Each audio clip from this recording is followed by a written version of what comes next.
Hey guys, who let this cosplay kid into our house? Staff Sergeant Ramirez's gravelly laugh echoed across the NATO training yard, causing every head to snap toward the lone figure standing quietly by the concrete wall. Elise Ward, 23 years old with long neon blue hair cascading past her shoulders, stood motionless in her deep V-neck military green t-shirt and dark army pants. Her worn brown combat boots scraped softly against the pavement as she straightened her posture, maintaining the humble demeanor that had carried her through 3 months of careful observation. "Tactical translator," Ramirez mocked, his muscled frame straining against the green camo shirt as he stepped closer. "Bet you never heard real gunfire outside a Hollywood movie." The entire SEAL Team 7 erupted in harsh laughter, phones emerging from pockets to capture what they assumed would be easy entertainment.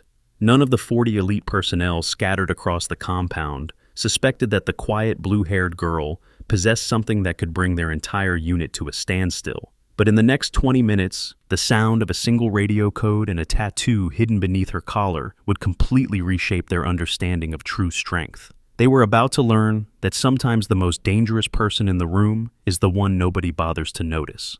The morning had started like every other at the joint NATO training facility outside Norfolk. Dawn painted the Virginia sky in muted grays as Commander James Reeves stepped onto the platform, overlooking the main assembly area.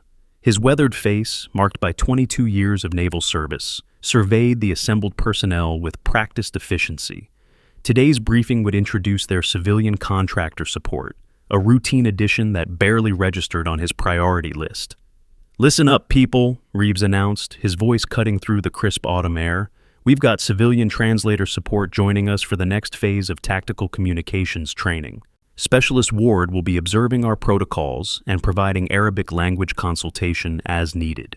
His eyes found Elise standing apart from the group, noting her perfect military spacing despite her civilian status. Something about her posture triggered a memory he couldn't quite place.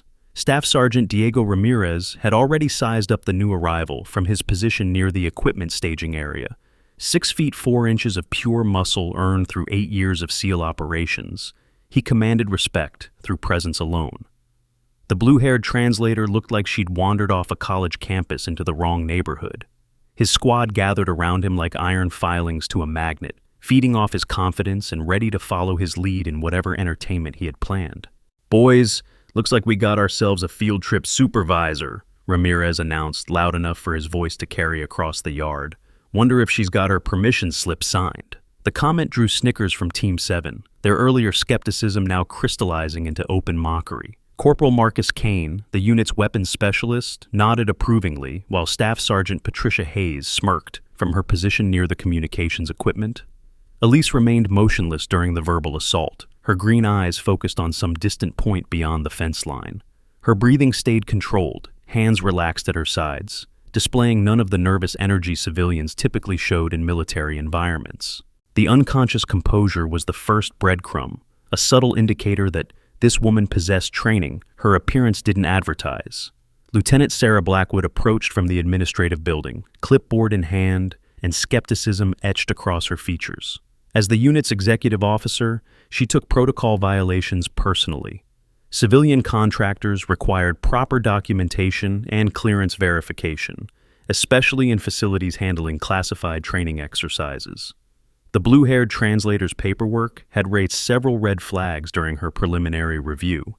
"Miss Ward," Blackwood called out formally, her tone carrying the authority of rank, "I need to verify your identification credentials before you can observe any tactical exercises." She extended her hand expectantly, making the request loud enough for nearby personnel to witness. The public challenge was calculated. Either the contractor would produce proper documentation or reveal herself as unprepared for military protocol. Elise reached into her tactical pants pocket and withdrew a standard government ID card, passing it to Blackwood without comment. The plastic rectangle appeared unremarkable. Photo, basic information, standard federal contractor designation. But Blackwood's trained eye caught subtle details that didn't align. The photo showed someone slightly younger, the holographic security features seemed newer than the stated issue date, and the contractor company listed had no immediately recognizable military connections. "This identification requires additional verification," Blackwood announced, pocketing the card. Until I can confirm your clearance level, you'll need to remain in designated civilian areas only. The dismissal was professional but pointed, designed to establish hierarchy and remind everyone present who held authority in this environment.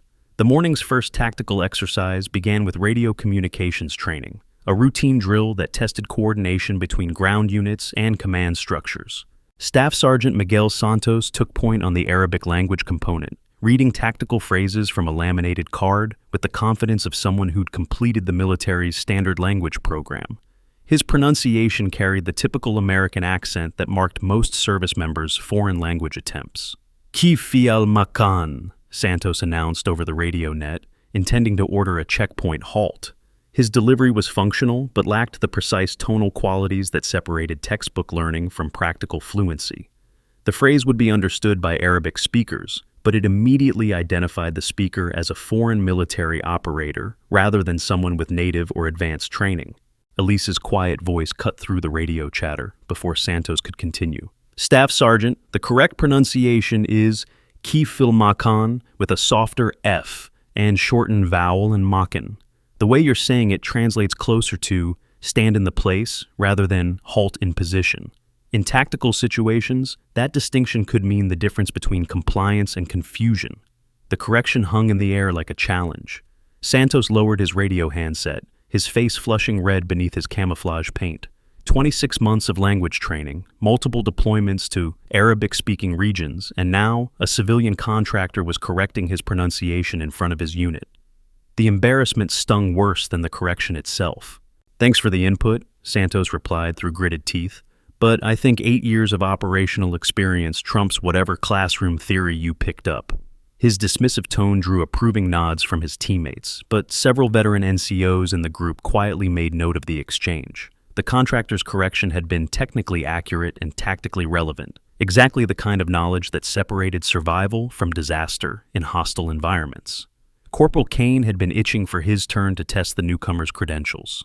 As Team 7's primary weapons specialist and a graduate of multiple advanced tactical schools, he took pride in his technical expertise. Civilian contractors often talked a good game about military operations without understanding the complex realities of actual combat. Time to separate theory from experience. "Hey, Ward," Kane called out, his voice carrying across the equipment area. "Since you're here to help with tactical communications, let's see what you know about real-world applications." He gestured toward a table loaded with various radio systems, encryption devices, and frequency modulators. "Tell me the effective range of a PRC-152 radio when operating in urban environments with standard encryption protocols." The question was deliberately complex, requiring knowledge of both technical specifications and operational limitations. Kane expected either a blank stare or a textbook answer that would reveal the contractor's lack of practical experience. What he didn't anticipate was the immediate, precise response that followed. "Effective range varies between 0.8 and 3.2 kilometers depending on building density and construction materials," Elise replied without hesitation. "Steel frame structures reduce range by approximately 30% compared to wood or concrete. Standard encryption adds roughly 4-second transmission delay, which becomes critical in fast-moving urban operations, where real-time coordination determines tactical success or failure." Kane's confidence wavered. The answer went beyond technical specifications to include operational considerations that only came from actual field experience. Either the contractor had done extensive research specifically for this assignment, or she possessed knowledge that shouldn't exist in a civilian consultant's background. Dr. Rebecca Ashford had been observing the morning's interactions from her position near the medical station. As the facility's behavioral analyst and former Army psychiatrist, she made it her business to study stress responses and adaptation patterns in military personnel. The blue-haired contractor displayed several interesting characteristics that didn't align with typical civilian behavior in military environments. Most contractors showed measurable anxiety when subjected to verbal challenges or technical questioning. Elevated heart rate, micro-expressions of concern, defensive body language, all normal responses to social pressure in unfamiliar environments. But Elise Ward exhibited none of these indicators. Her stress response patterns matched those of experienced military personnel who had been conditioned to maintain composure under pressure. The observations were subtle but significant. Ashford had evaluated thousands of service members throughout her career, and she recognized the markers of advanced stress inoculation training. Whatever this woman's background, it included exposure to high-pressure situations that had fundamentally altered her psychological responses to confrontation. Equipment failure struck during the tactical communications exercise, with the kind of timing that seemed almost deliberate. 3 separate radio systems experienced frequency modulation problems simultaneously, creating communications blackouts that would have been catastrophic in actual combat situations. The malfunctions appeared random, but their coordinated timing suggested either extraordinary bad luck or intentional sabotage. Staff Sergeant Hayes had been monitoring the communications equipment from her position at the technical control station. As the unit's senior electronics specialist, she took personal responsibility for system reliability and performance. The simultaneous failures across multiple platforms indicated either a fundamental power grid problem or systematic tampering with individual components. "We've got major communications breakdown," Hayes announced over the backup radio net. "Primary tactical frequencies are experiencing severe interference patterns. Backup systems are showing similar degradation. Switching to emergency protocols until we can identify the source." The equipment failures created an opportunity for Elise to demonstrate capabilities that went far beyond civilian contractor expectations. Without waiting for permission or instruction, she approached the disabled radio systems and began systematic diagnostic procedures that revealed advanced technical knowledge. Her examination process followed military standard troubleshooting protocols rather than civilian repair techniques. She checked frequency calibration, tested power supply consistency, and analyzed signal patterns with the methodical approach of someone trained in field equipment maintenance. Within minutes, she had identified the specific components causing the failures and begun implementing corrective measures. "The frequency modulators have been deliberately miscalibrated," Elise announced quietly, her voice carrying just far enough for nearby personnel to hear. Someone adjusted the crystal oscillators by approximately 0.03 megahertz, enough to cause interference without triggering automatic diagnostic alerts. "It's not equipment failure, it's sabotage." The accusation sent ripples of tension through the assembled personnel. Sabotage implied internal threats, security breaches, and the kind of problems that brought investigations and career-ending consequences. But the contractor's technical diagnosis proved accurate when Hayes verified the modulator settings and discovered the deliberate alterations Elise had identified. If watching this quiet girl get mocked by elite soldiers makes your blood boil, hit that like button right now. You won't believe what happens when they discover who she really is. Subscribe and ring that bell, because this story about hidden strength will completely change how you see quiet people. Share this with someone who's been underestimated. They need to see this.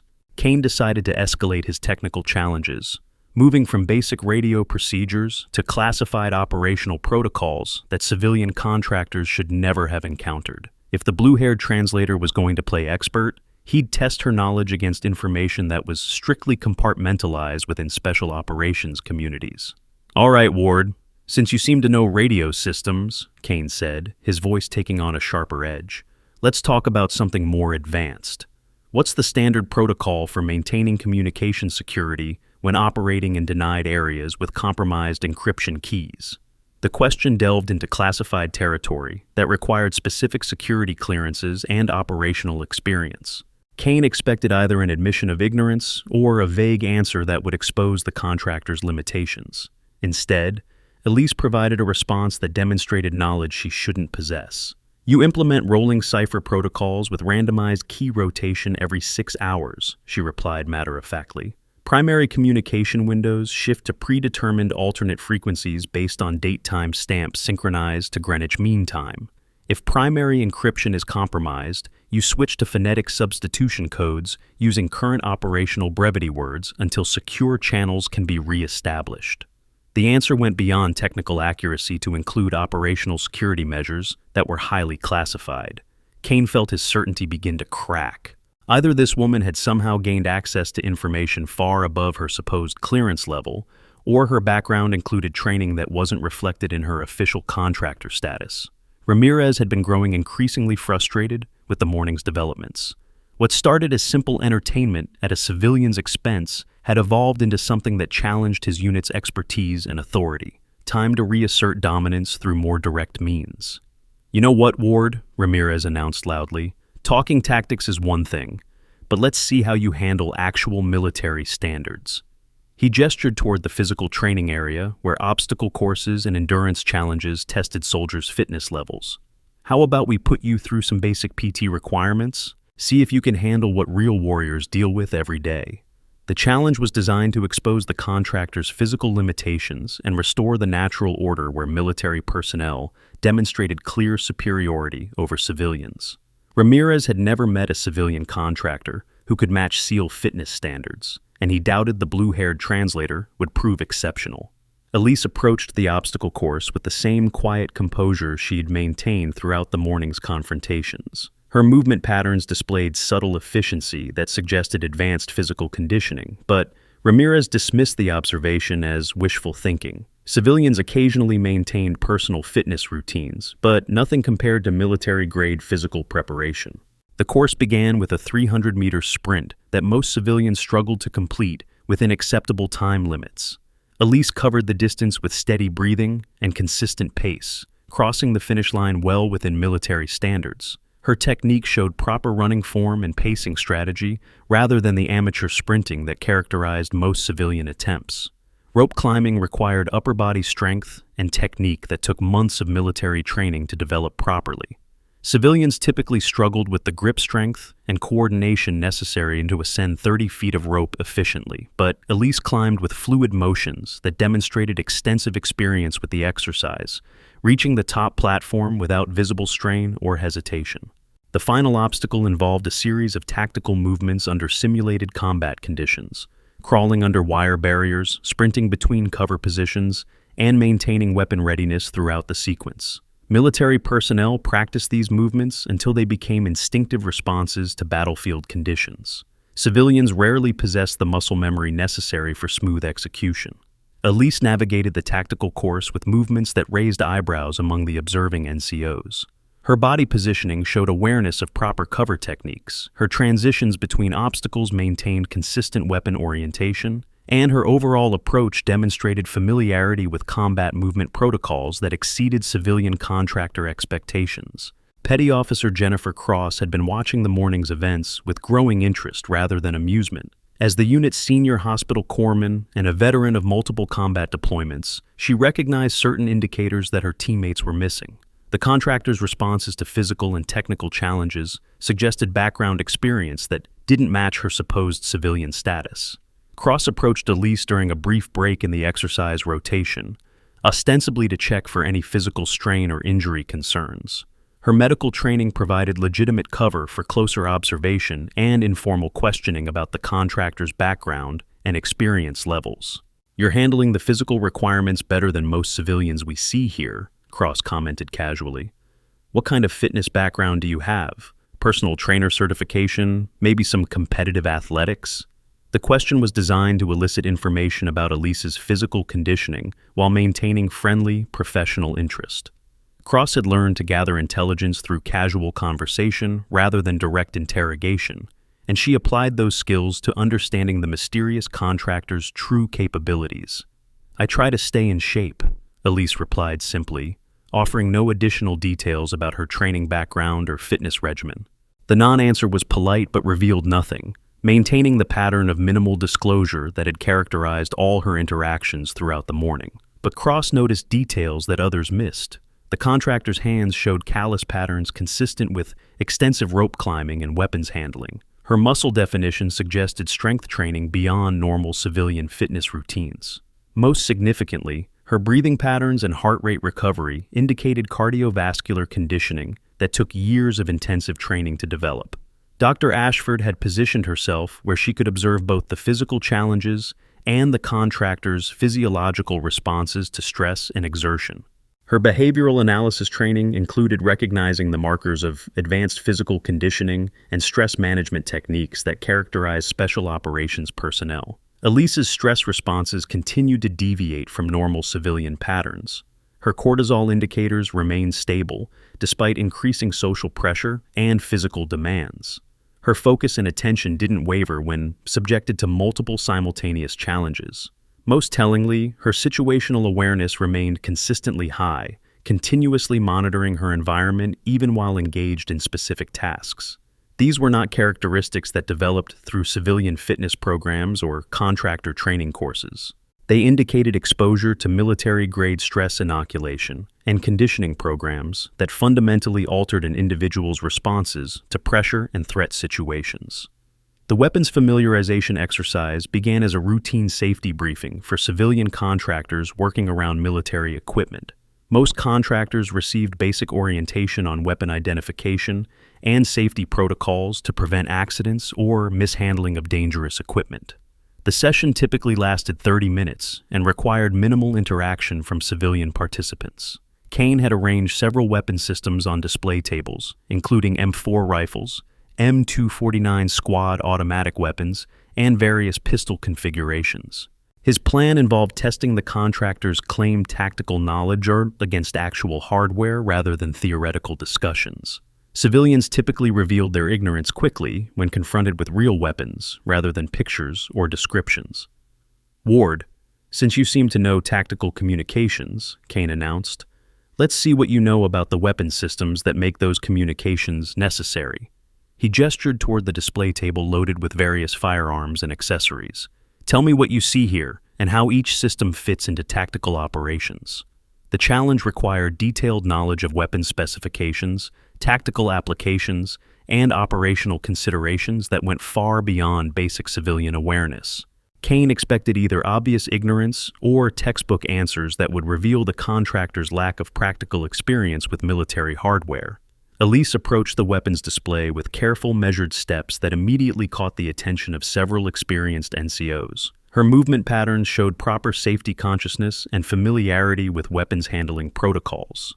She maintained appropriate distances, kept her hands visible, and displayed none of the nervous energy that characterized most civilian interactions with military weapons.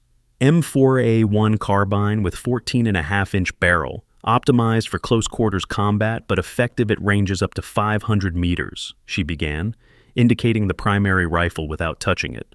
The forward grip and tactical light configuration suggest urban operations priority. Magazine capacity, 30 rounds of 5.56 NATO ammunition. Her weapons identification continued with technical accuracy that exceeded civilian contractor expectations. She correctly identified barrel lengths, ammunition types, effective ranges, and tactical applications for each weapon system. More significantly, her observations included operational considerations that only came from practical experience rather than academic study. The M249 setup shows standard 200-round belt configuration, but the bipod positioning suggests it's configured for defensive operations rather than assault support, she continued. Effective rate of fire 800 rounds per minute, though sustained fire rates drop to 100 rounds per minute to prevent barrel overheating during extended engagements. Kane felt his confidence eroding with each technically accurate observation. The contractor's knowledge went beyond specifications to include practical limitations and operational considerations that characterized experienced weapons users rather than civilian observers.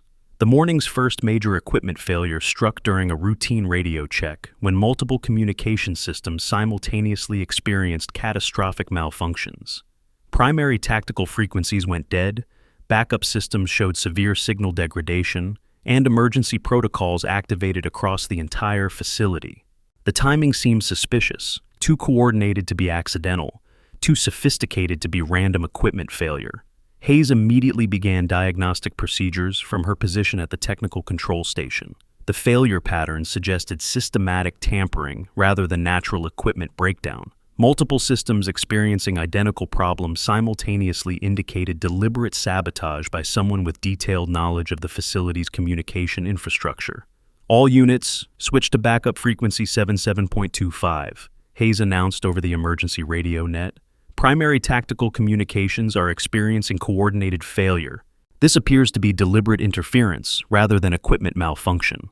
The sabotage announcement sent shockwaves through the facility. Internal security threats represented the worst-case scenario for military installations, requiring immediate lockdown protocols and comprehensive investigations. Someone with authorized access had deliberately compromised critical communications systems. Elise approached the disabled communications equipment without waiting for permission or instruction. Her immediate response to the technical crisis suggested training and experience that went far beyond civilian contractor expectations. Military personnel typically required authorization before accessing sensitive equipment, but she moved with the confidence of someone accustomed to emergency response situations. Her diagnostic approach followed advanced troubleshooting protocols that required specialized technical training. She systematically checked power supplies, frequency calibration, and signal processing components with the methodical efficiency of someone who'd performed similar procedures under pressure. Within minutes, she had identified the source of the coordinated failures.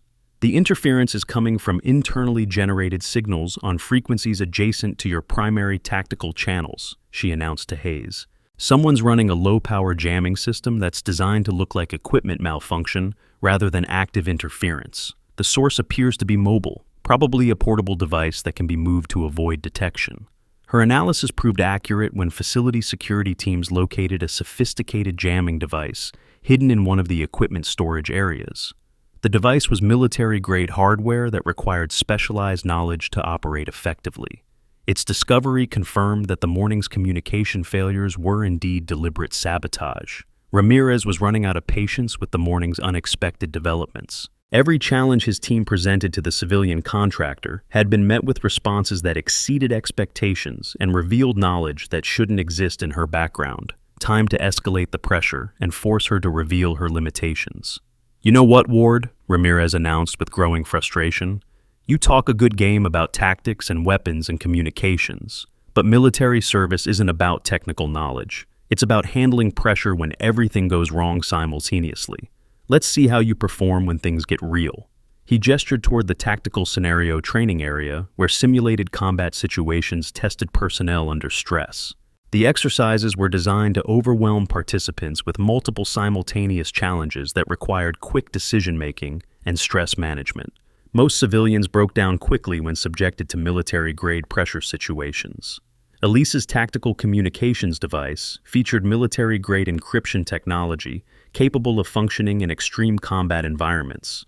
The ruggedized smartphone utilized satellite connectivity with advanced signal processing, ensuring secure communications even when standard networks failed. Originally developed for special operations personnel, this technology enabled encrypted data transmission under any conditions with reinforced construction designed to withstand battlefield scenarios that would destroy civilian electronics completely. The simulation exercise began with a hostage rescue scenario where communications failures required improvised coordination between multiple teams. Participants faced time pressure, equipment limitations, and conflicting information that tested their ability to maintain effectiveness under stress. The exercise was specifically designed to identify personnel who possessed the mental conditioning necessary for special operations assignments. Elise approached the simulation with the same controlled composure she'd maintained throughout the morning's challenges. Her stress responses remained stable despite increasing pressure and complexity. More significantly, her tactical decision-making showed patterns that indicated extensive experience with similar situations rather than theoretical knowledge. Her communication protocols during the exercise followed advanced procedures that weren't taught in standard military training programs. She implemented security measures, established backup communication channels, and coordinated team movements with efficiency that suggested specialized training and operational experience. Lieutenant Blackwood had completed her preliminary investigation into the contractor's background and discovered several concerning discrepancies. The identification provided by Elise Ward appeared legitimate on surface examination, but deeper investigation revealed gaps and inconsistencies that suggested either clerical errors or deliberate falsification. "Commander Reeves," Blackwood reported privately, "I'm finding problems with our civilian contractor's documentation. The company listed on her ID doesn't have any record of current contracts with NATO facilities. Her security clearance appears valid, but I can't verify the issuing authority, and her background check shows gaps that require additional investigation." The report raised immediate security concerns that couldn't be ignored. Civilian contractors with questionable backgrounds represented potential intelligence threats that required immediate attention and resolution. Either the documentation problems reflected administrative errors, or the facility was hosting someone with deliberately falsified credentials. Reeves authorized expanded background investigation while maintaining operational security. The contractor would continue her assigned duties under increased surveillance until her true status could be verified through appropriate channels. If she proved to be an intelligence threat, proper countermeasures would be implemented immediately. Comment below if you caught those subtle hints about her real identity. Veterans watching this will definitely recognize these signs. Drop a like if you're invested in finding out her secret. This next part is going to blow your mind completely. The morning's second major confrontation began when Kane decided to test the contractor's claimed expertise against classified information that should be completely beyond her access level. If Elise Ward was going to continue demonstrating superior knowledge, he would challenge her with information that was compartmentalized within special operations communities. "Let's talk about something more advanced, Ward," Kane announced, his voice carrying clear challenge and skepticism. "What do you know about Ghost Unit operational procedures? Specifically, how special operations teams maintain communication security when operating in denied territory with compromised command structures." The question delved into highly classified territory that required specific security clearances and operational experience within elite military units. Kane was testing whether the contractor's knowledge extended into areas that would definitively prove her background was more than it appeared to be. Elise paused for the first time during the morning's questioning, her green eyes focusing on Kane with an intensity that made him momentarily uncomfortable. When she responded, her voice carried subtle weight that suggested the question had triggered memories rather than academic knowledge. Ghost units operate under compartmentalized communication protocols where each team member maintains separate backup channels synchronized to predetermined time windows, she replied slowly. If primary command structures are compromised, teams implement autonomous decision-making authority based on mission-specific rules of engagement and extraction protocols. Her answer went beyond technical accuracy to include operational philosophy and strategic considerations that were never documented in official training materials. The level of detail suggested either extraordinary research capabilities or direct experience with the units and procedures she described. Kane felt a chill run down his spine. Ghost unit procedures were among the most highly classified aspects of special operations methodology. The fact that a civilian contractor could provide accurate, detailed information about these protocols raised questions that went far beyond simple security clearance issues. Cross had been conducting her own informal investigation into the contractor's background, using her medical access and interpersonal skills to gather information that might not be available through official channels. Her observations throughout the morning had revealed several indicators that didn't align with civilian contractor status. "Ward seems to handle stress differently than most civilians," Cross reported to Dr. Ashford during a brief consultation. "Her physiological responses to pressure situations match patterns I've seen in combat veterans rather than contractor personnel. She's either had extensive stress management training or significant exposure to high-pressure situations." The medical assessment aligned with Ashford's behavioral analysis, creating a consistent picture of someone whose background included experiences that fundamentally altered their responses to stress and confrontation. The implications suggested either extensive military service or exposure to combat situations that weren't reflected in her official contractor documentation. Hayes had been monitoring the contractor's technical interactions throughout the morning, taking careful note of her problem-solving approaches and equipment familiarity.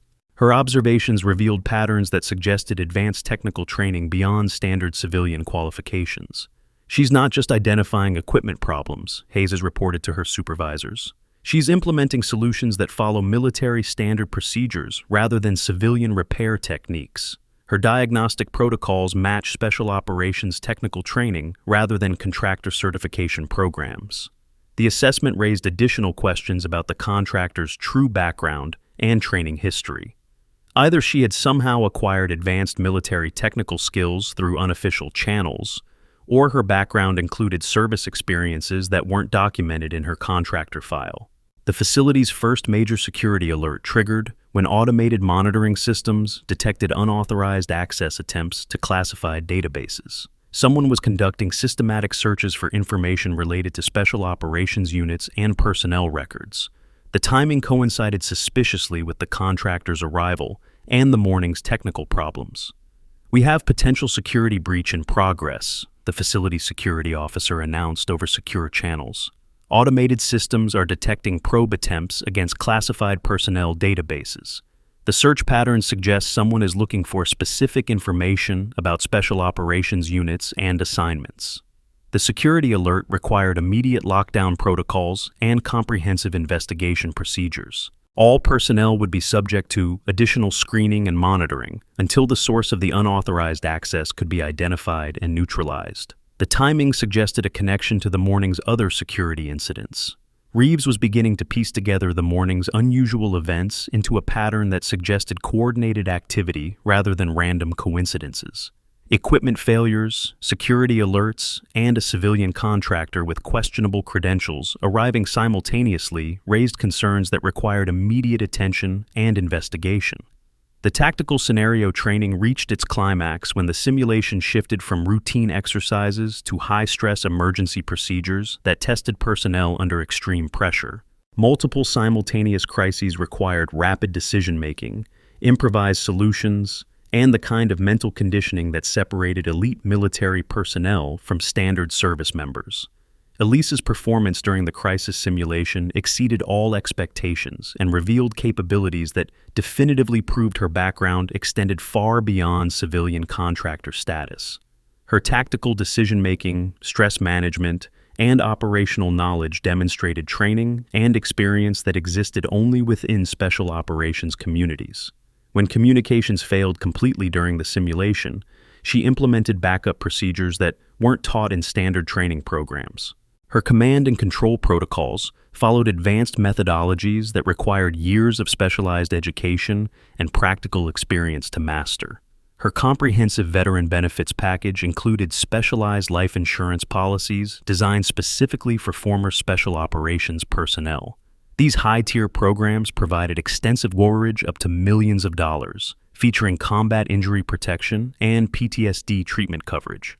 The specialized insurance framework was developed for those with exceptional service histories, offering financial security that recognized the unique risks faced by elite military operatives throughout their distinguished careers. The morning's events culminated when facility alarms triggered a comprehensive lockdown that sealed all exits and activated emergency protocols. Someone had attempted to access the most classified computer systems in the facility, triggering automatic security responses that assumed the worst-case scenario of active infiltration or espionage. All personnel report to designated secure areas immediately, the facility-wide announcement echoed through speakers. "This is not a drill. We are implementing full lockdown protocols until security threats can be identified and neutralized." The lockdown created a pressure cooker environment where everyone present became potential suspects in whatever security breach had triggered the emergency response.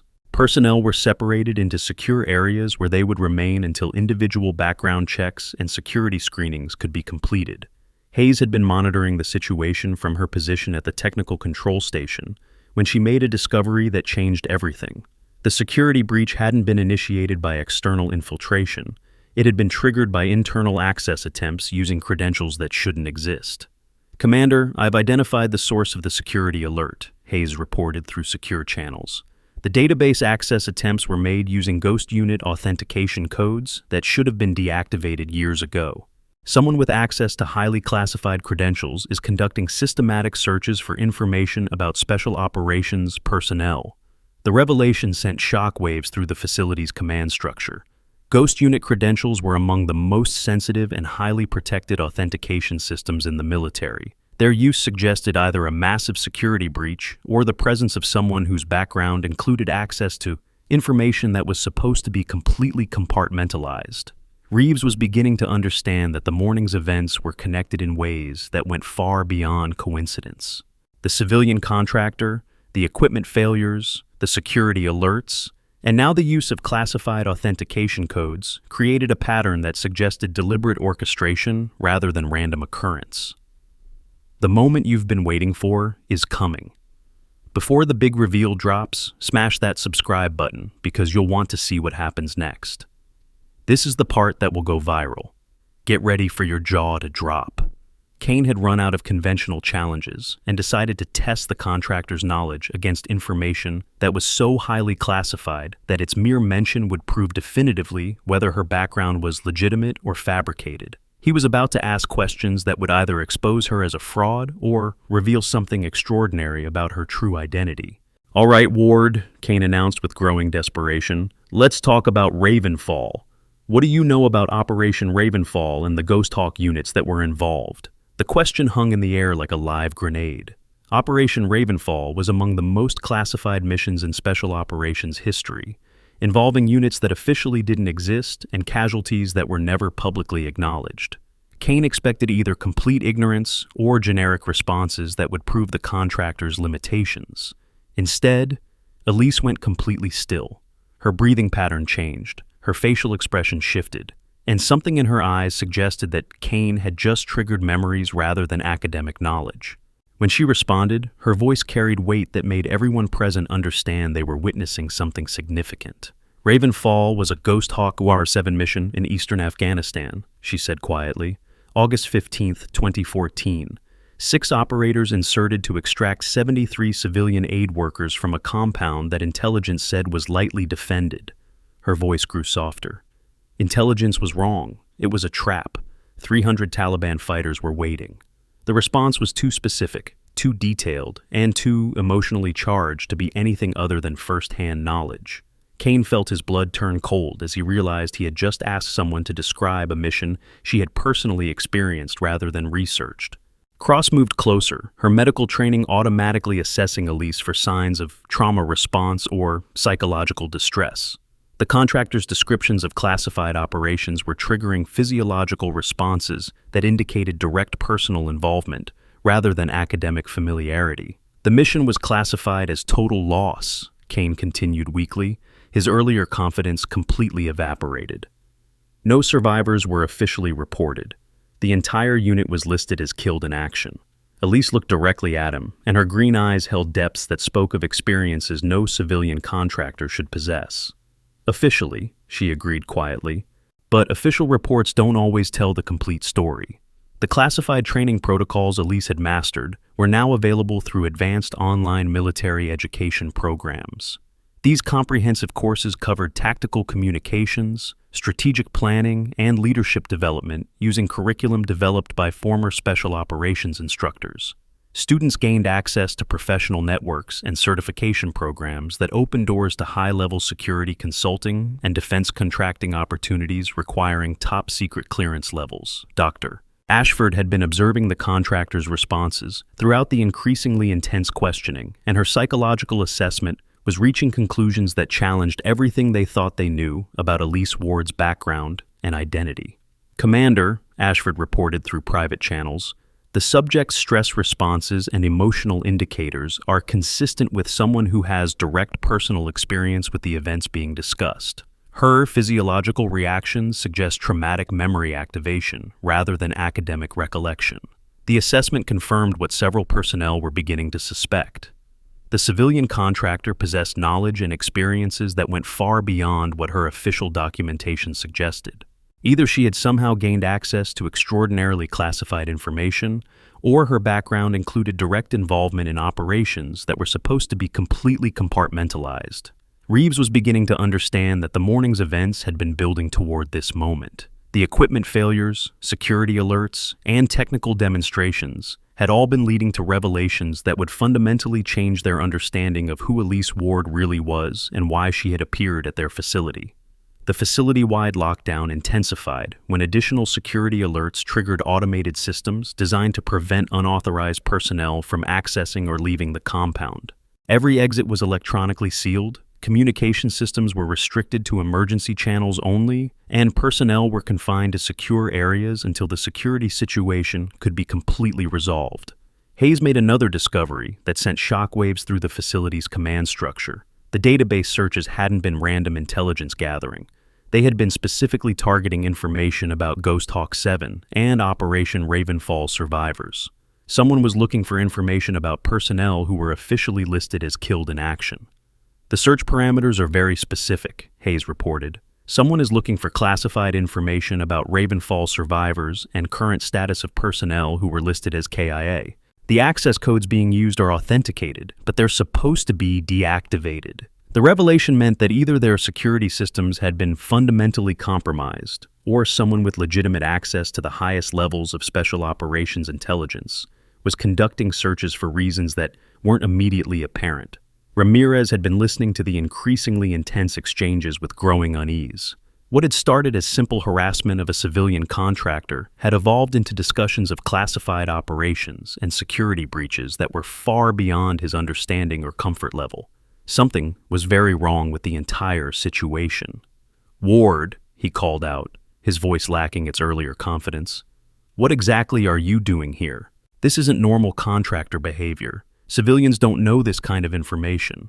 Elise turned to face him directly, and for the first time during the morning's confrontations, she allowed some of her carefully maintained composure to drop. When she spoke, her voice carried authority that made it clear the power dynamic had fundamentally shifted. "Staff Sergeant Ramirez," she said calmly, "I think it's time you understood that assumptions about civilian status can be misleading. Sometimes people aren't exactly what they appear to be." The statement hung in the air as facility alarms continued to echo through the compound. Personnel were beginning to realize that they were witnessing something far more significant than routine contractor harassment. The blue-haired translator was revealing herself to be something entirely different from what anyone had assumed. Cross had positioned herself where she could observe both the ongoing confrontation and the facility's security responses. Her medical training and combat experience were telling her that they were approaching a critical moment where careful observation might be the key to understanding what was really happening.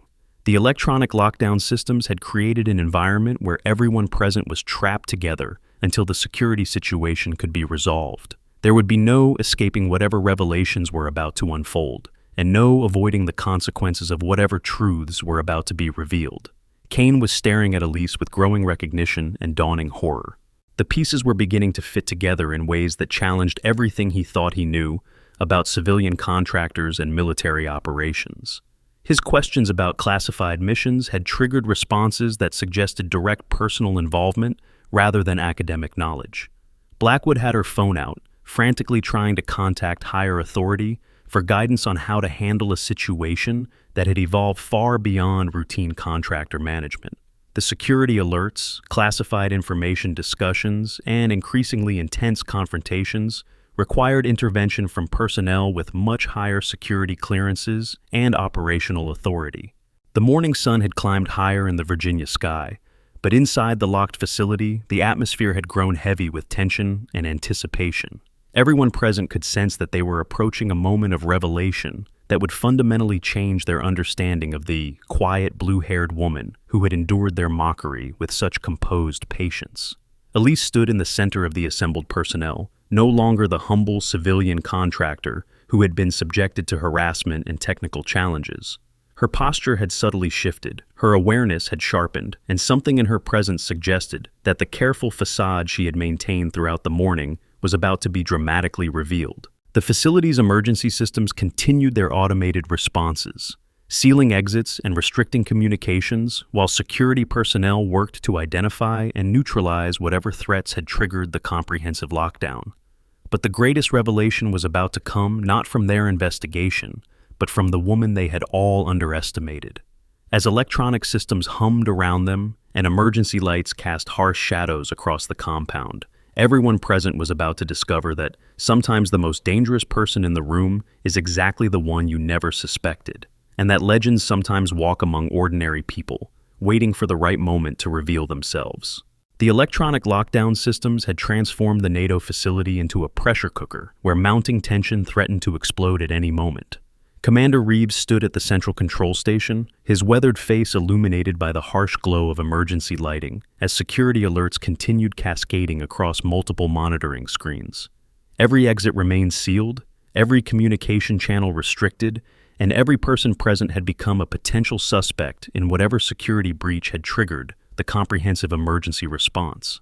Staff Sergeant Hayes hunched over her diagnostic equipment, her fingers flying across keyboards as she traced the source of the unauthorized database access that had initiated the facility-wide crisis.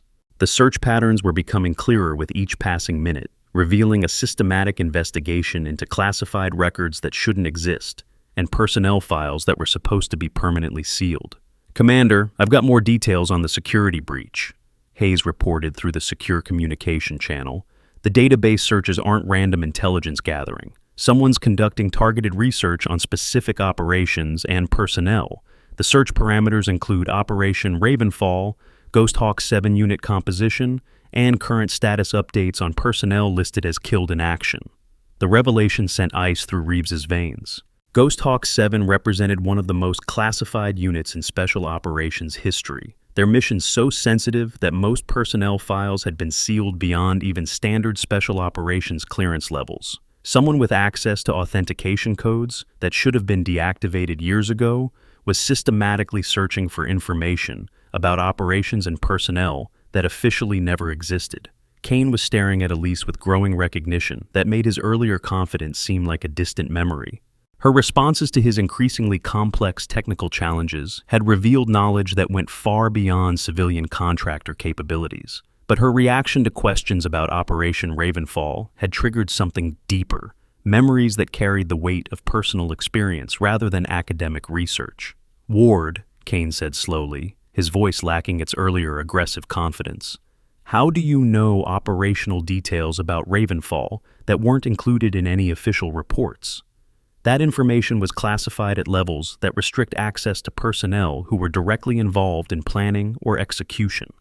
Elise remained motionless in the center of the assembled personnel, her green eyes focused on some point beyond the locked facility walls. When she responded, her voice carried undertones that suggested Kane's questions were forcing her to relive experiences she had spent years trying to process and understand. "Operational reports rarely capture the complete reality of what happens when missions go catastrophically wrong," she replied quietly. "Official documentation focuses on strategic outcomes and tactical lessons learned. It doesn't include details about carrying wounded teammates through hostile territory or making decisions that determine who lives and who dies when extraction becomes impossible." Her response contained emotional weight that definitively proved her connection to the events she described. The psychological indicators Dr. Sears Ashford had been monitoring throughout the morning now aligned into a clear pattern that suggested direct personal involvement rather than secondhand knowledge of classified operations. Ramirez had been growing increasingly agitated as the morning's confrontations revealed layers of complexity that challenged his understanding of military hierarchy and civilian contractor relationships. The blue-haired translator had systematically demonstrated capabilities that exceeded his team's expertise in multiple areas, and her knowledge of classified operations suggested background experiences that weren't reflected in her official documentation. "This is getting way too complicated for simple contractor oversight," Ramirez announced with frustration. "Ward knows things she shouldn't know. Our security systems are reporting breaches we can't explain, and we're locked down in our own facility because someone's accessing classified databases with credentials that don't officially exist." His assessment captured the confusion and concern that were affecting everyone present. What had started as routine harassment of a civilian contractor had evolved into a security crisis that involved the highest levels of military classification and intelligence compartmentalization. The implications were far beyond anything that standard personnel were equipped to handle. Cross had positioned herself where she could observe both the ongoing confrontations and the facility's security responses, while maintaining her medical readiness for whatever emergency might develop. Her combat experience had taught her to recognize when situations were approaching critical points, where careful observation and quick responses could mean the difference between successful resolution and catastrophic escalation. The lockdown environment was creating psychological pressure that would eventually force confrontations and revelations that might not occur under normal circumstances. Everyone present was trapped together until the security situation could be resolved, and the mounting tension was pushing interpersonal dynamics toward breaking points that would reveal truths that had been carefully hidden. Lieutenant Blackwood had been conducting her own investigation into the contractor's background, using resources available through her administrative access and security clearance. The discrepancies she had discovered were becoming more significant as the morning's events revealed additional indicators that Elise Ward's official documentation didn't accurately reflect her true background and capabilities. "Commander," Blackwood reported through private channels, I've found additional problems with our contractor's credentials. The security clearance verification is returning responses that suggest her access level is significantly higher than what's documented in her contractor file. Her background check shows gaps that correspond to time periods when she should have been available for standard verification procedures.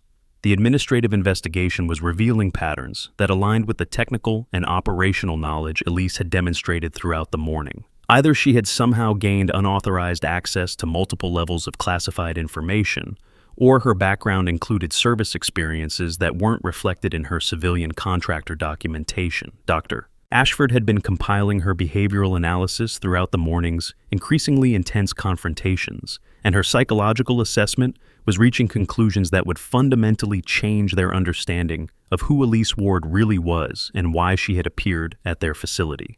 The subject's stress responses, decision-making patterns, and operational knowledge all indicate extensive military training and combat experience, Ashford documented in her secure notes. Her physiological reactions to questions about classified operations suggest direct personal involvement rather than academic familiarity. The psychological indicators are consistent with someone who has survived high-trauma combat situations and developed advanced stress management capabilities. The clinical assessment provided objective validation for the suspicions that had been growing among several facility personnel. The blue-haired contractor possessed characteristics that could only be developed through experiences that weren't available to civilian personnel, regardless of their educational background or security clearance level. The facility's automated security systems continued their relentless monitoring and analysis, detecting patterns of activity that triggered additional alerts and escalated the lockdown protocols to even higher levels of restriction. Personnel movement was now completely controlled. Communication access was limited to emergency channels only, and every action was being recorded for subsequent investigation and analysis. Hayes made another discovery that sent shockwaves through the facility's command structure when she identified the specific authentication codes that were being used to access the classified databases. The credentials weren't just valid, they were associated with personnel whose official status should have made their use impossible. Commander, I've traced the database access to specific authentication codes that are registered to Ghost Hawk 7 personnel, Hayes reported, with barely controlled amazement. The credentials are valid and current, but they're associated with operators who were officially declared killed in action during Operation Ravenfall. Either our security systems have been fundamentally compromised, or someone with legitimate access to those credentials is conducting the searches. The revelation created a paradox that challenged the fundamental assumptions underlying the facility's security protocols. Authentication codes belonged to personnel who were supposed to be dead, but the codes were being used by someone with detailed knowledge of the operations and missions those personnel had been involved in before their deaths. Reeves was beginning to understand that the morning's events were connected in ways that went far beyond administrative coincidence or security system malfunctions. The civilian contractor, the equipment failures, the security alerts, and now the use of deceased personnel's authentication codes created a pattern that suggested deliberate orchestration by someone with extraordinary access to classified information and operational capabilities. Petty Officer Cross had been observing the contractor's interactions throughout the morning, with growing recognition that her medical training and combat experience were providing insights that others were missing. Elise Ward's responses to physical challenges, technical questions, and psychological pressure displayed characteristics that could only be developed through specific types of military training and operational experience. "Doc," Cross said quietly to Dr. Ashford, "I've been watching Ward's stress responses and decision-making patterns.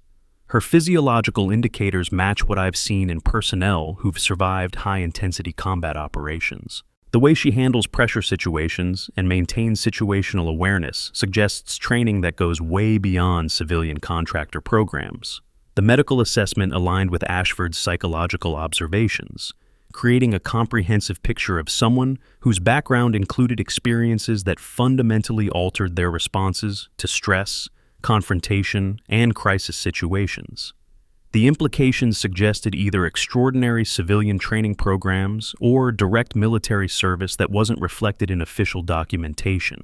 Kane had run out of conventional challenges and was preparing to test the contractor's knowledge against information that was so highly classified that its mere mention would definitively prove whether her background was legitimate or fabricated. He was about to ask questions that would either expose her as an extraordinarily well-informed fraud or reveal something extraordinary about her true identity and service history. The tension in the locked facility had reached levels where everyone present could sense they were approaching a moment of revelation that would fundamentally change their understanding of the situation. The emergency lighting cast harsh shadows across the compound, creating an atmosphere where secrets that had been carefully hidden for years were about to be dramatically exposed. Elise stood quietly in the center of the assembled personnel, her posture subtly different from the humble civilian contractor who had endured mockery and technical challenges throughout the morning. Something in her presence suggested that the careful facade she had maintained was about to be abandoned, and the truth about her background was about to be revealed in ways that would shock everyone present. The facility's communication systems crackled with emergency traffic as security personnel coordinated their investigation into the unauthorized database access and attempted to identify the source of the authentication codes that were being used to search classified personnel files. The implications of the security breach were far beyond routine contractor management and required intervention from authorities with much higher clearance levels. Watch our next video about another hidden warrior who shocked everyone. The playlist link is in the description. You'll be binge-watching for hours. The confrontation that would change everything began when mounting pressure and locked facility conditions pushed Staff Sergeant Ramirez beyond his breaking point. The morning's accumulating frustrations, his team's inability to expose the contractor's limitations, her superior knowledge of classified operations, and the security crisis that seemed connected to her presence converged into desperate action that would trigger the revelation everyone was unconsciously anticipating. "I've had enough of this nonsense," Ramirez announced loudly, his voice echoing off the concrete walls. Security breaches, classified database access, and a civilian contractor who knows more about special operations than most of my team. Something's seriously wrong here, and I'm going to get some real answers. He strode across the locked facility toward Elise with aggressive intent that made several personnel move instinctively to intervene. His size and military bearing created an intimidating presence that had resolved countless confrontations through physical dominance alone. But Cross and Kane hesitated, sensing they were about to witness something significant that shouldn't be interrupted. Elise remained perfectly still as Ramirez approached, her breathing controlled and her awareness heightened in ways that suggested she was prepared for whatever confrontation was about to develop. Her posture displayed none of the defensive tension that civilians typically showed when facing physical intimidation from military personnel. "Ward," Ramirez growled as he closed the distance between them, "I want to know who you really are and what you're doing at our facility. The morning's been full of coincidences that don't add up, and I'm done pretending this is normal contractor behavior." His massive hands reached for her shoulders, intending to physically turn her to face him directly and force the kind of confrontation that would either reveal her limitations or expose whatever deception she was maintaining. The grab was calculated to use his size advantage to establish immediate physical dominance.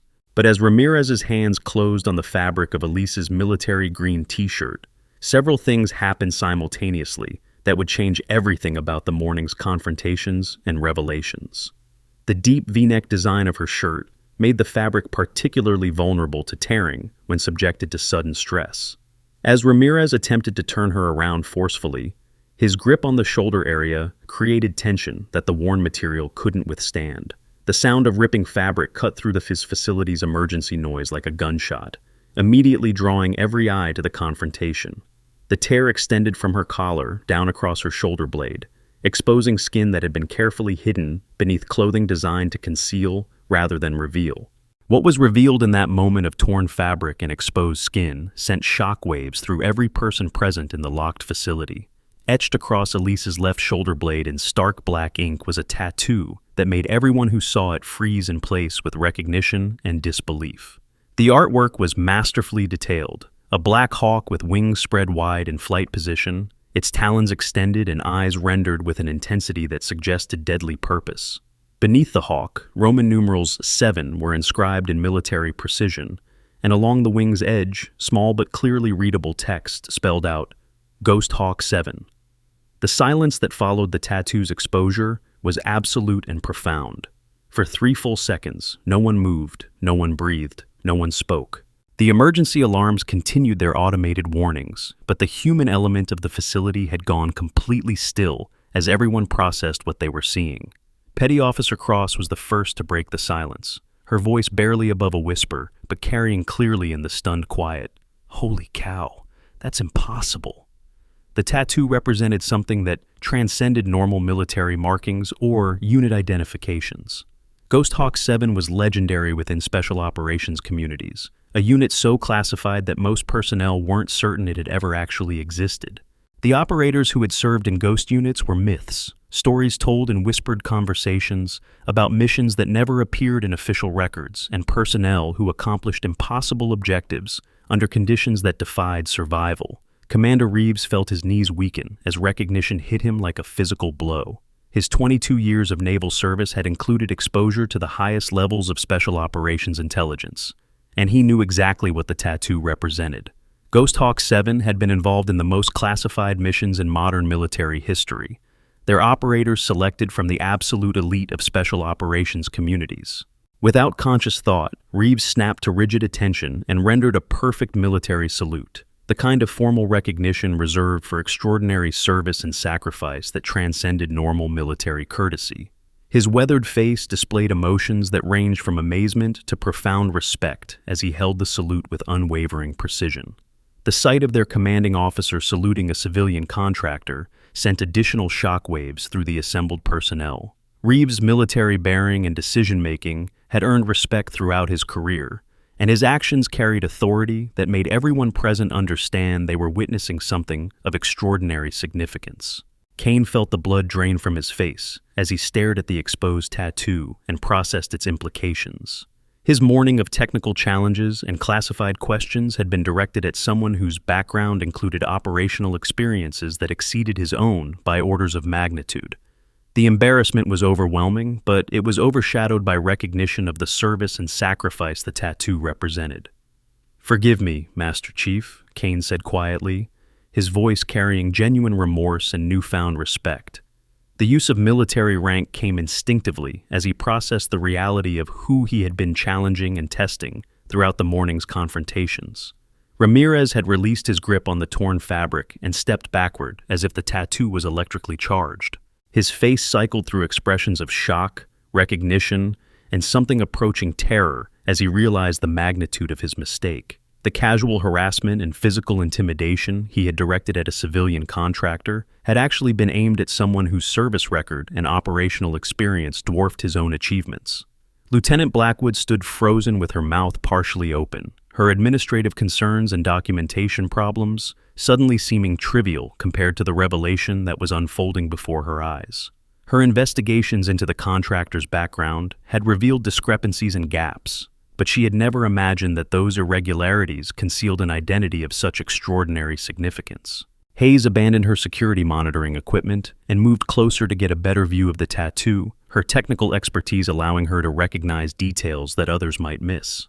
The artwork's precision and symbolic elements indicated it had been created by someone with intimate knowledge of ghost unit traditions and marking protocols. This wasn't a reproduction or imitation, it was authentic identification that could only belong to someone who had earned the right to wear it. Dr. Ashford felt validation for her morning's behavioral analysis as the psychological indicators she had been observing suddenly aligned with the physical evidence before her eyes. The stress responses, decision-making patterns, and operational knowledge that had characterized Elise's behavior throughout the morning made perfect sense when viewed in the context of Ghost Hawk 7's service experience. Cross had her phone out and was recording the moment, her medical training overridden by the instinctive understanding that she was witnessing something historically significant that needed to be documented and preserved. The live stream she had been maintaining throughout the morning now had thousands of viewers who were witnessing the revelation in real time. The facility's emergency systems continued their automated responses, but the human drama unfolding within the locked compound had taken precedence over technical concerns and security protocols. Everyone present understood they were witnessing the revelation of someone whose service and sacrifice had been hidden beneath a carefully maintained civilian facade. Elise stood perfectly still as the torn fabric hung from her shoulders, making no attempt to cover the exposed tattoo or minimize its visibility. Her green eyes surveyed the shocked faces surrounding her, and something in her expression suggested she was evaluating whether the revelation had been inevitable or if it could have been avoided under different circumstances. The morning's confrontations and challenges had been building toward this moment of exposure, and now that the truth was visible for everyone to see, the power dynamics that had characterized the earlier interactions were permanently altered. The humble civilian contractor, who had endured mockery and technical testing, was revealed to be someone whose background included experiences that commanded immediate respect and recognition. Kane was the first to find his voice after the initial shock, though his words came out as stammered questions rather than confident challenges. Ghost Hawk 7 was, the official records state that unit was, how is this possible? Elise's response was quiet, but carried authority that made everyone present understand the situation had fundamentally changed. Official records don't always reflect operational realities, Corporal Kane. Sometimes personnel survive situations where survival wasn't considered possible, and sometimes official status serves purposes beyond simple documentation. Her words confirmed what the tattoo had already revealed, that she was not only a legitimate member of Ghost Hawk 7, but that her survival of whatever operations had led to the unit's official dissolution represented achievements that were beyond normal military experience. Commander Reeves maintained his salute as he processed the implications of the revelation. Ghost Hawk 7 personnel were legendary within special operations communities, their missions so classified that most details remained sealed even decades after completion. The presence of an actual Ghost Hawk operator at his facility represented both an extraordinary honor and a security situation that required immediate escalation to the highest levels of military authority. Master Chief, Reeves said formally, maintaining his salute, I need to understand your current status and the purpose of your presence at this facility. Ghost Hawk 7 personnel were officially declared killed in action following Operation Ravenfall. Your survival and current civilian status raise questions that are beyond my clearance level to address. The formal military recognition and respectful inquiry acknowledged both her service and the complexity of the situation, while requesting information that would help him understand how to proceed appropriately. The morning's security alerts and database access attempts now made sense in the context of a Ghost Hawk operator conducting her own investigation or operation. Elise approached the facility's main control terminal with movements that displayed confidence and purpose rather than the hesitant behavior of someone unfamiliar with military systems. Her access to the secured computer station would either prove her legitimate authority or reveal the extent of whatever deception she had been maintaining. The control terminal required high-level authentication codes to access the systems that had been compromised during the morning's security alerts. Most personnel at the facility lacked the clearance necessary to override lockdown protocols or access the classified databases that had triggered the emergency response. But Elise entered a sequence of characters that made Hayes gasp with recognition and disbelief. Ravenhawk 0 appeared on the screen as her authentication code, a credential that was supposed to be known only to the highest levels of Ghost Unit command structure. The lockdown protocols immediately disengaged, as the system recognized authority that superseded normal facility security measures.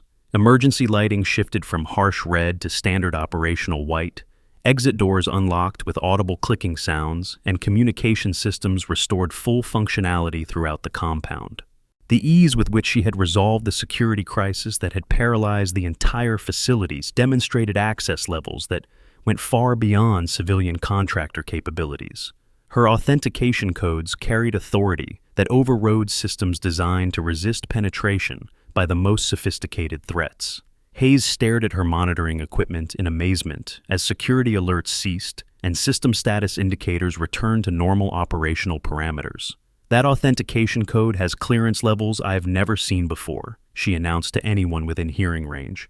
The access authority just demonstrated exceeds facility command protocols. The technical validation provided objective proof that Elise's authority was legitimate rather than fabricated. Whatever her current status, she possessed credentials that were recognized by the most secure military systems as authentic and authoritative.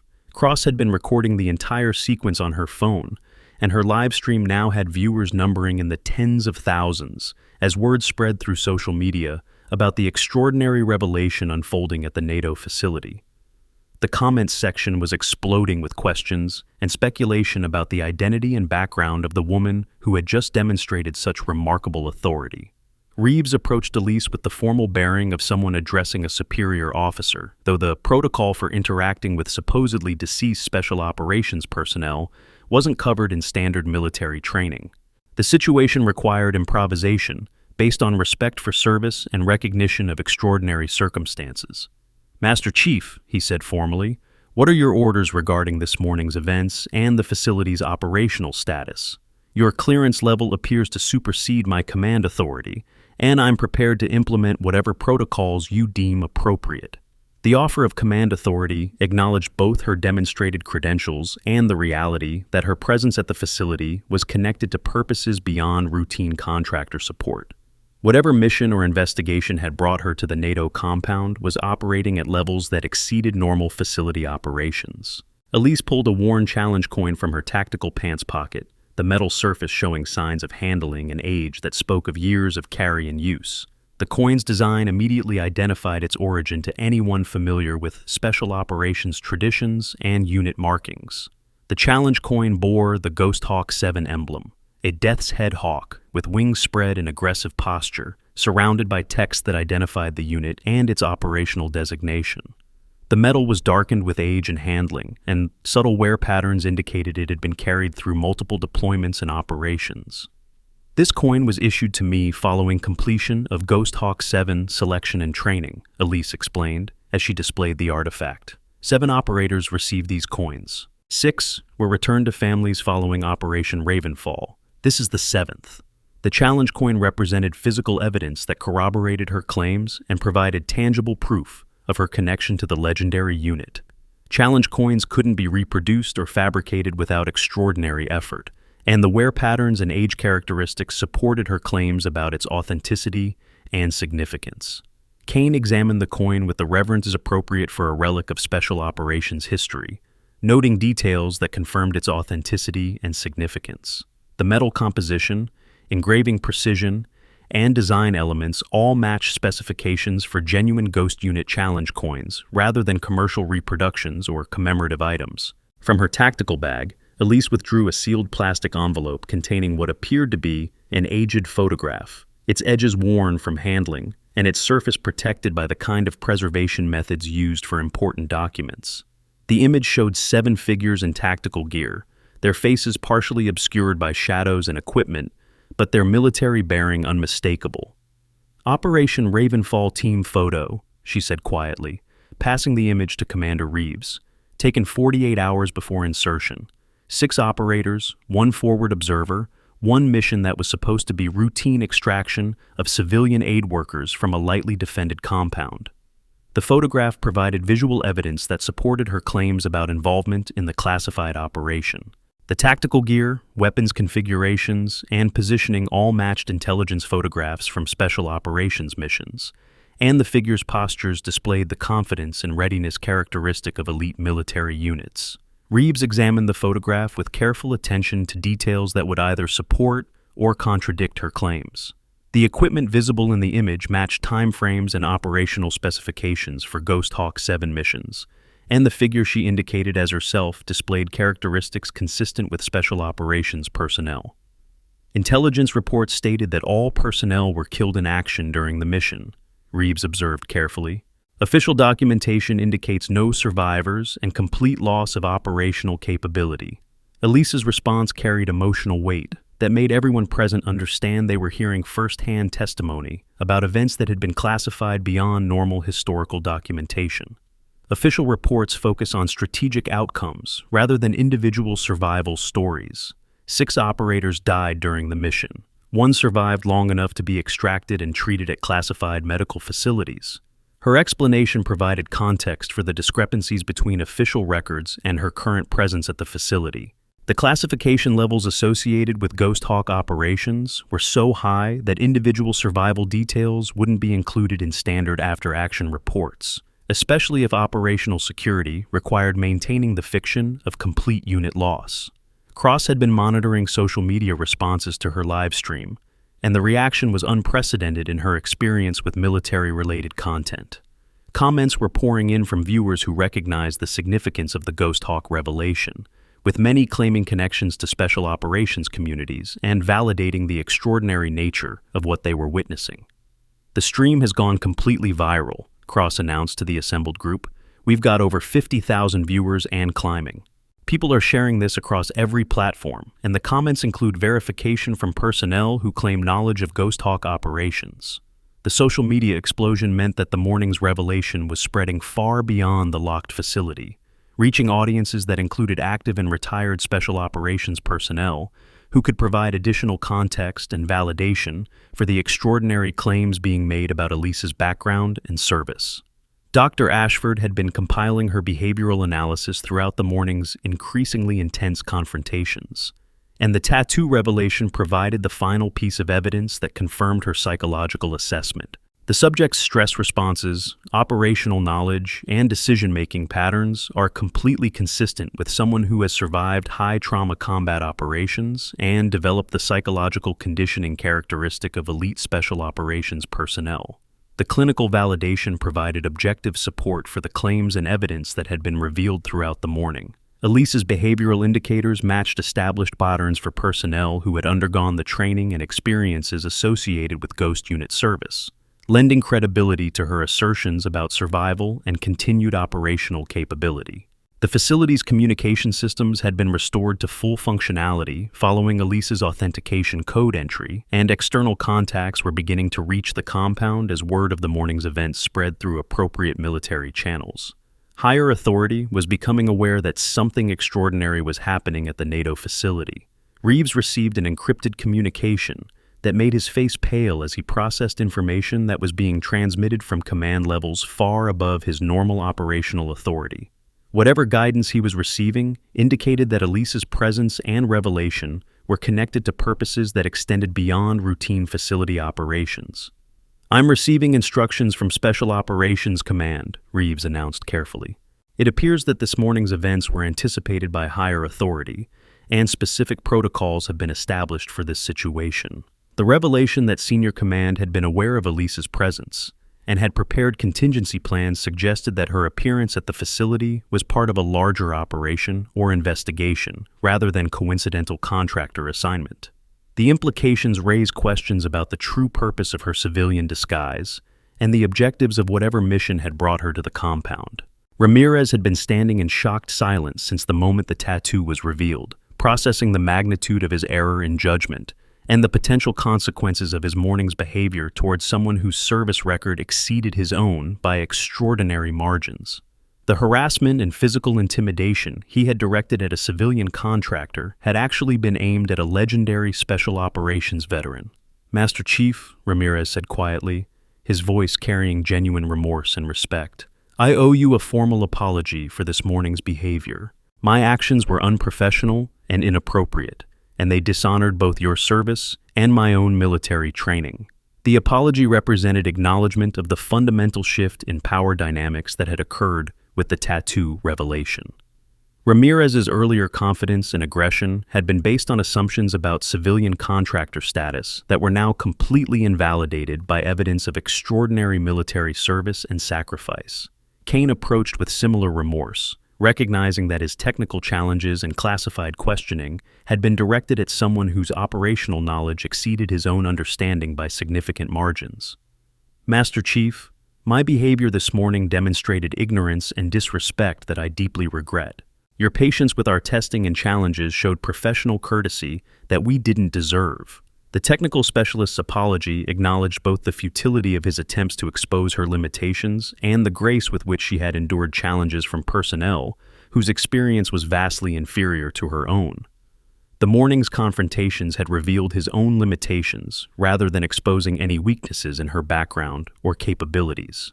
Lieutenant Blackwood had been processing the administrative implications of the revelation, understanding that her documentation concerns and security clearance questions were now completely irrelevant compared to the reality of Elise's true identity and authority.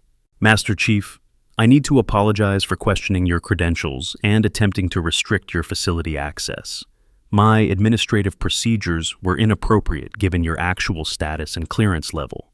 The administrative officer's recognition of her error represented acknowledgement that standard personnel management protocols were inadequate for situations involving personnel whose service history and clearance levels exceeded normal facility operations. Elise's presence required procedures and considerations that went far beyond routine contractor oversight. Hayes had been monitoring the facility's security systems as they returned to normal operational status following the authentication code entry, and her analysis revealed the sophistication of the morning's events. Master Chief, the security alerts and database access attempts appear to have been part of a systematic investigation into classified personnel records. Were you conducting your own research into Ghost Hawk 7 operations and survivor status?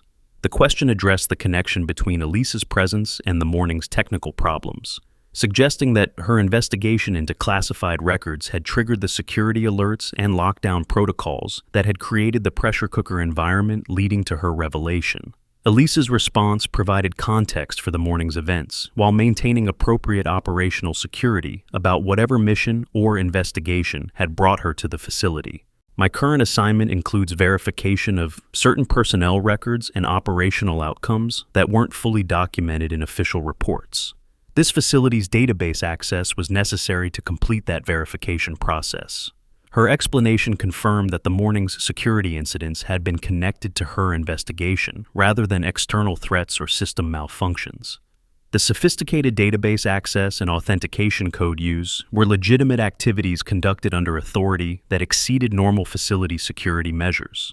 Cross had been documenting the entire revelation sequence, understanding that she was recording events of historical significance that would be analyzed and studied for years to come. Master Chief, would you be willing to provide any additional information about Ghost Hawk 7 operations for historical documentation? The public has very limited knowledge about special operations units and their contributions to national security. The request for additional information represented recognition that Elise's revelation provided a rare opportunity to gather first-hand testimony about classified operations and elite military units whose activities were normally completely hidden from public awareness. But Elise's response maintained appropriate operational security while acknowledging the legitimate historical interest. Much of Ghost Hawk 7's operational history remains classified for reasons that continue to be valid. What I can share is that the unit's mission focus involved high-risk operations in denied territory where conventional military units couldn't operate effectively.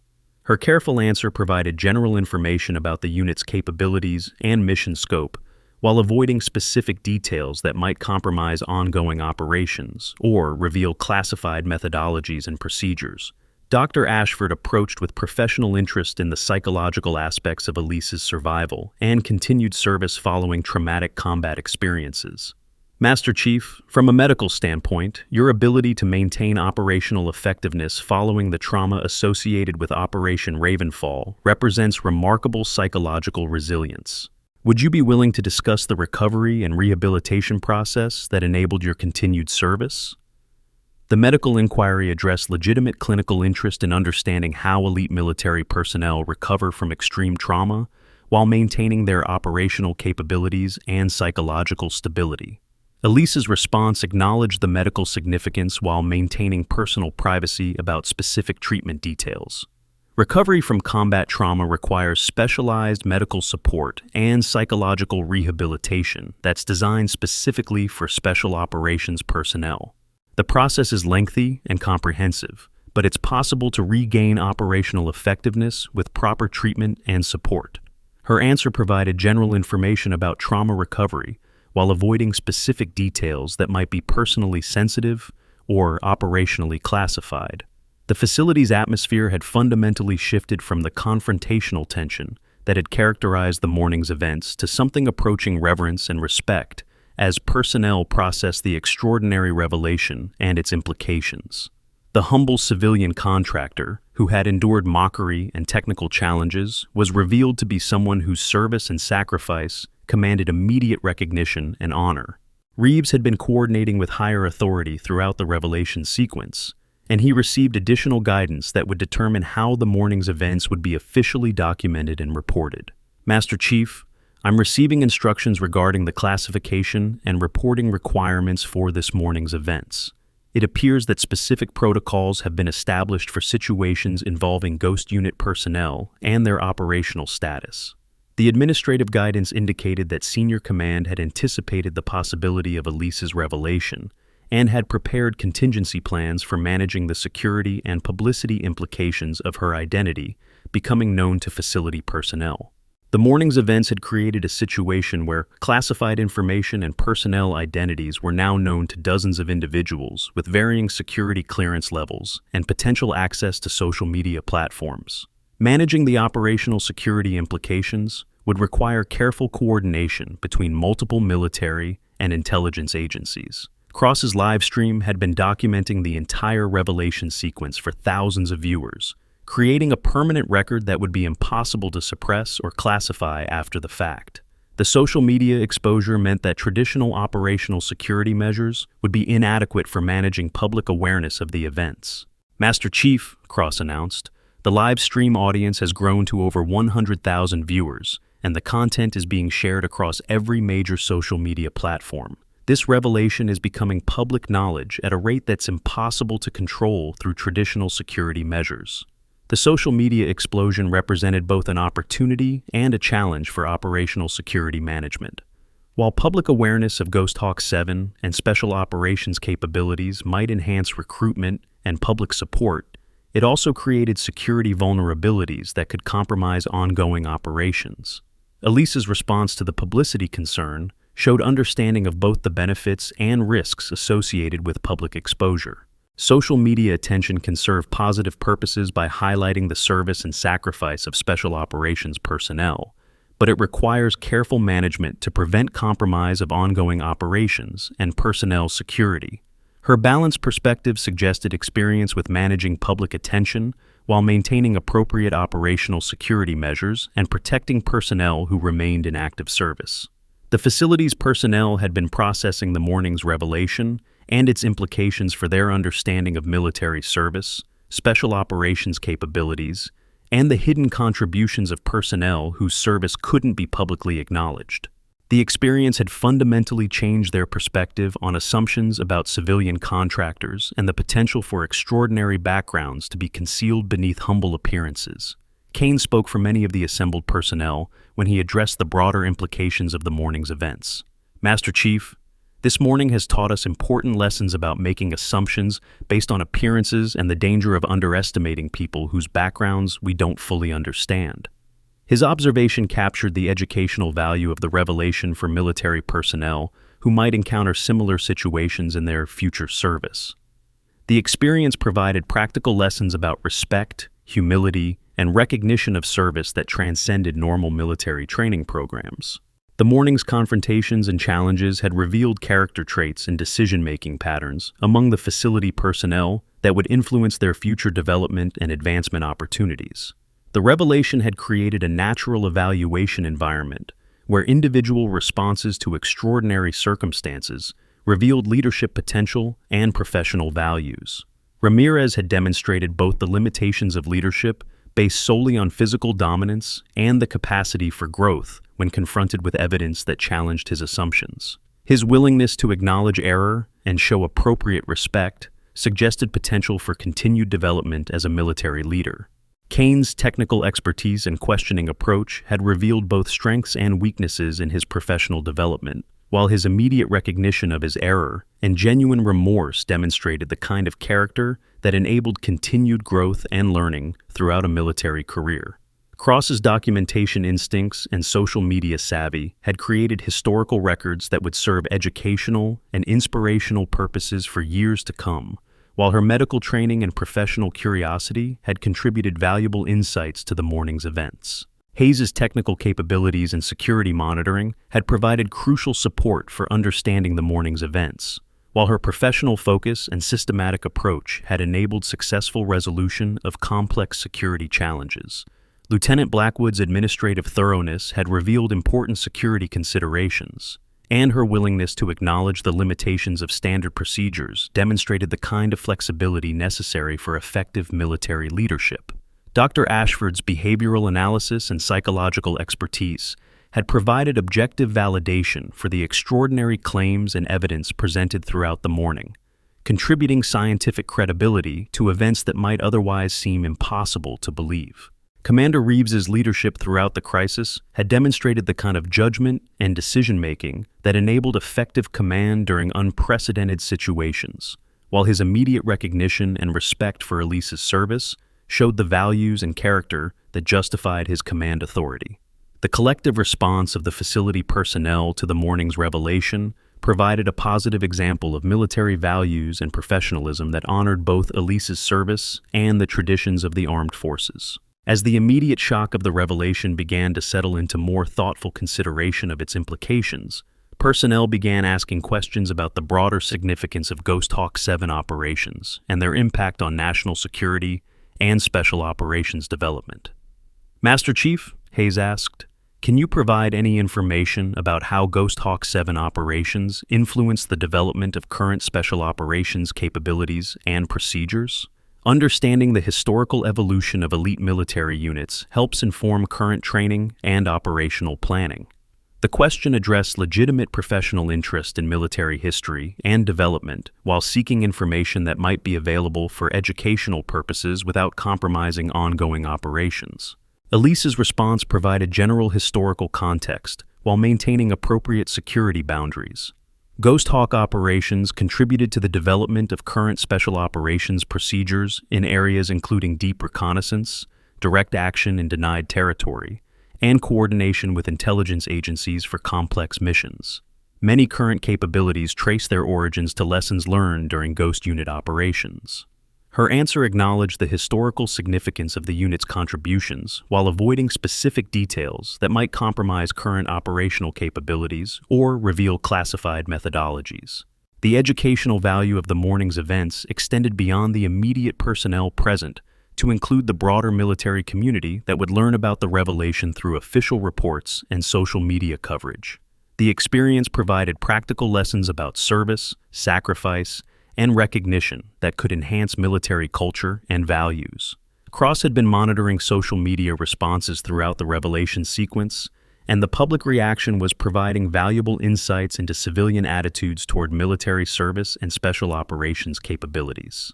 Master Chief, the public response to this revelation has been overwhelmingly positive, with many comments expressing newfound respect for military service and interest in supporting veterans. The positive public reaction suggested that controlled exposure of special operations capabilities and personnel stories could serve recruitment and public support objectives while maintaining appropriate security measures. As the morning's events moved toward resolution, attention began shifting toward the practical implications of Elise's revelation and the administrative requirements for documenting and reporting the extraordinary circumstances that had unfolded at the facility. Reeves had been coordinating with higher authority throughout the revelation sequence, and he was receiving guidance about how the morning's events would be officially processed and what ongoing responsibilities the facility would have for supporting whatever mission had brought Elise to the compound. Master Chief, Reeves announced, I'm receiving instructions that your presence here is connected to ongoing operations that require continued facility support. It appears that this morning's revelation was anticipated, and specific protocols have been established for the next phase of your mission. The administrative guidance indicated that Elise's appearance at the facility was part of a larger operation that would continue beyond the morning's events, requiring ongoing coordination between her mission objectives and the facility's operational capabilities. The revelation that senior command had been aware of her presence and had prepared contingency plans suggested sophisticated planning and coordination at the highest levels of military and intelligence authority. Whatever objectives had brought her to the facility were connected to purposes that exceeded routine contractor support or administrative functions. As the immediate crisis atmosphere began to dissipate, personnel started focusing on the practical implications of working with someone whose background included the most classified operations in military history. The experience would require adjustments to normal procedures and protocols to accommodate her unique status and authority. But before the morning's extraordinary events could transition into routine operational planning, Elise's secure communication device began displaying alerts that indicated new developments requiring immediate attention. The encrypted display showed message indicators that suggested urgent communication from sources with the highest levels of operational authority. Commander, Elise announced as she reviewed the secure messages, I'm receiving priority communications that may affect our current situation and require modification of planned activities. The incoming communications represented either routine operational updates or new developments that would change the scope and objectives of whatever mission had brought her to the facility. The priority indicators suggested information of significant importance that required immediate evaluation and response. As she processed the encrypted messages, Elise's expression showed subtle changes that indicated the communications contained information of considerable significance. The content appeared to be modifying her understanding of the current situation and potentially altering the objectives of her presence at the facility. The communications include information about other personnel from Operation Ravenfall, she announced carefully. It appears that certain assumptions about casualty status and survivor numbers may require re-evaluation.